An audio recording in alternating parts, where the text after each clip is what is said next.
À Terrebonne, un projet d'envergure vient de franchir une étape clé. La ville a inauguré une nouvelle station d'épuration des eaux usées, une infrastructure de plus de 110 millions de dollars à la fine pointe de la technologie qui est désormais en service. Nous retrouvons ici notre nouvelle usine de traitement des eaux usées, donc qui est en fonction depuis septembre dernier. En fonction du développement qui est attendu et planifié à Terrebonne, nous avions besoin d'agrandir et d'avoir une meilleure capacité de traitement des eaux.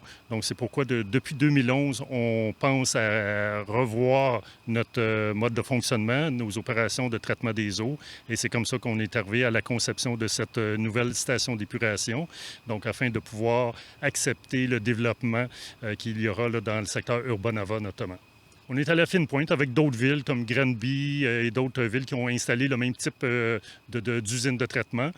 Sauf que nous, ici, on a une population plus grande qui est desservie, donc Bois-des-Filions, une bonne partie de Terrebonne à partir du centre-ville jusqu'ici. C'est les eaux usées des citoyens de Terrebonne, mais aussi des industries de la ville.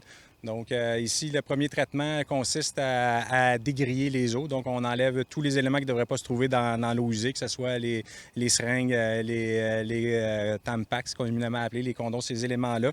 Donc c'est enlevé au dégrilleur, c'est mis dans des conteneurs et enfoui. Par la suite, l'eau se dirige vers le dessableur qui sert à enlever le sable du traitement parce que ça peut être dommageable pour nos aérateurs, ces éléments-là. Ça aussi, c'est évacué par des pompes dans des bennes et enfoui. Par la suite, l'eau suit son cours, passe dans les bassins d'aération où tous les polluants sont oxydés.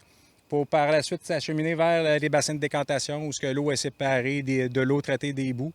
Pour par la suite aller vers l'eau qui est décantée, va vers les lampes UV afin d'être désinfectée.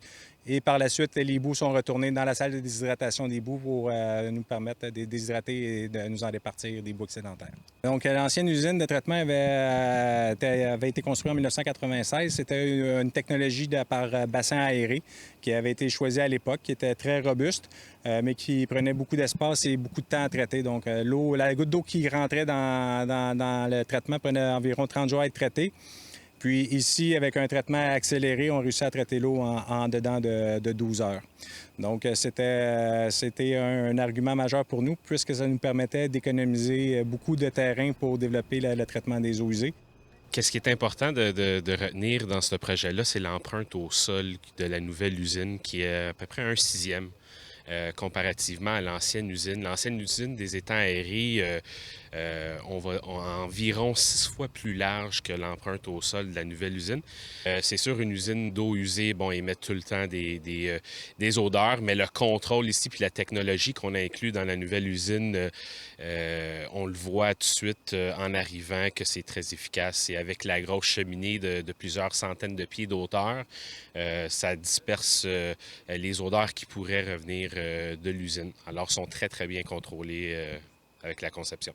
L'usine a été conçue en 2 phases. Alors, des critères de croissance de population 2025 et 2045. Présentement, on est dans le 2025 et qui donne la possibilité à cette usine-là et les installations avec les équipements pour pallier à une croissance démographique jusqu'en 2045. Alors, on est très fiers que depuis septembre l'année dernière est en fonction et elle arrive présentement au mois d'octobre 2025 à être transmis à la ville officiellement.